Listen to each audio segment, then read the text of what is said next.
continues to progress technologically, I swear by Allah, faster than its growth in technology, it is retrogressing morally and spiritually.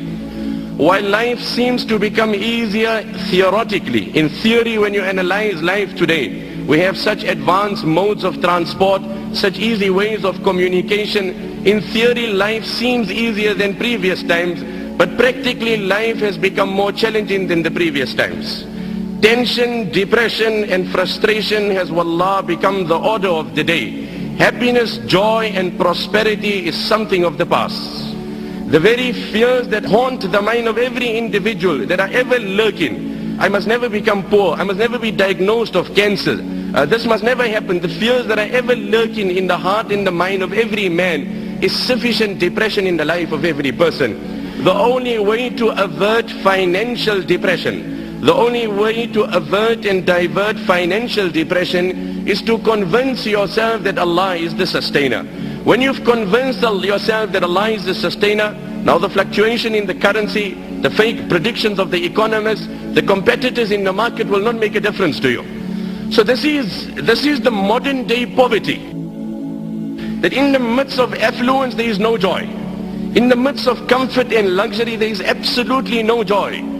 Nabi alayhi salam then said in the riwayat of Ibn Hibban, إِنَّمَا الْغِنَى غِنَى الْقَلْبِ وَمَنْ كَانَ الْغِنَى فِي قَلْبِهِ فَلَا يَضُرُّهُ مَا لَقِيَ مِنَ الدُّنْيَا. No, Abu Zar, wealth in essence is the contentment of heart.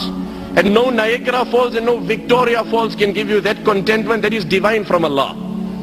وَمَنْ كَانَ الْغِنَى فِي قَلْبِهِ, the one who has contentment in his heart, فَلَا يَضُرُّهُ مَا لَقِيَ مِنَ الدُّنْيَا, then no amount of calamities and tragedies will harm this man, will depress this man. Nothing in this world will depress this man. Like they say, money can buy a house but not a home. Money can buy you a bed but not sleep. Person can be sleeping, on water bed, as they say. Insomnia is a medical condition that's only growing in the world. Deprived of sleep. And on the other hand, there is a beggar, a pauper, sleeping under the tree in mid-traffic. The people are driving, people are busy, engaged, and he's enjoying the divine sleep of Allah in the shade that Allah has provided. I swear by Allah, the greatest contributing factor to depression is guna.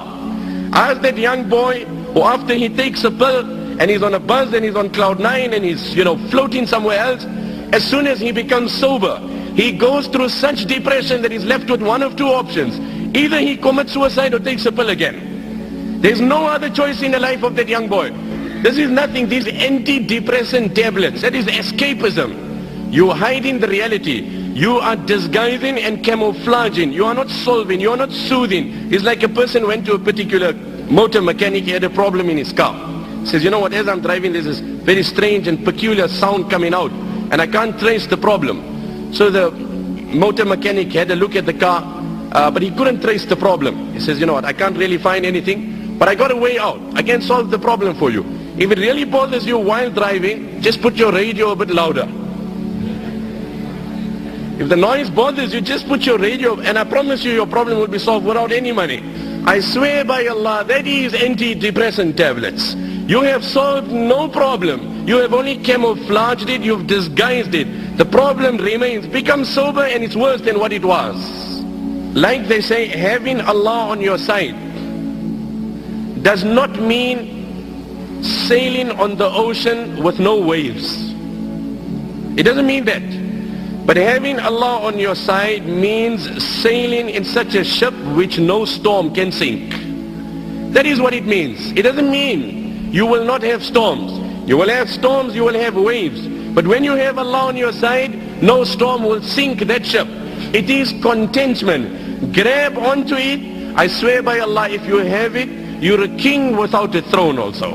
What did the Nabi of Allah say? وَمَنْ كَانَ الْغِنَى فِي قَلْبِهِ, he who has contentment in his heart, فَلَا يَضُرُّهُ مَا لَقِيَ مِنَ الدُّنْيَا, no calamities of this world will depress him. It does not mean when a man has contentment, calamities will not come. No, Allah will give him the strength to react differently. He will not get emotional by situations. Allah gives you the ability to focus on the reward promised in that challenge in Akhirah. My brother, you have tasted the fake pleasure. You've seen how it has deceived you. I call you in this gathering and I invite you and I implore you. I introduce you to divine pleasure. I introduce you to spiritual pleasure. Wallah, there is such pleasure in salah. A time may Allah favor you with it, one and all. that moment comes in your life, Allah's qasam, where you will go in sajda. And I promise you, you will derive such pleasure. Allah's qasam, in whose control is my life, you won't able to lift your head up.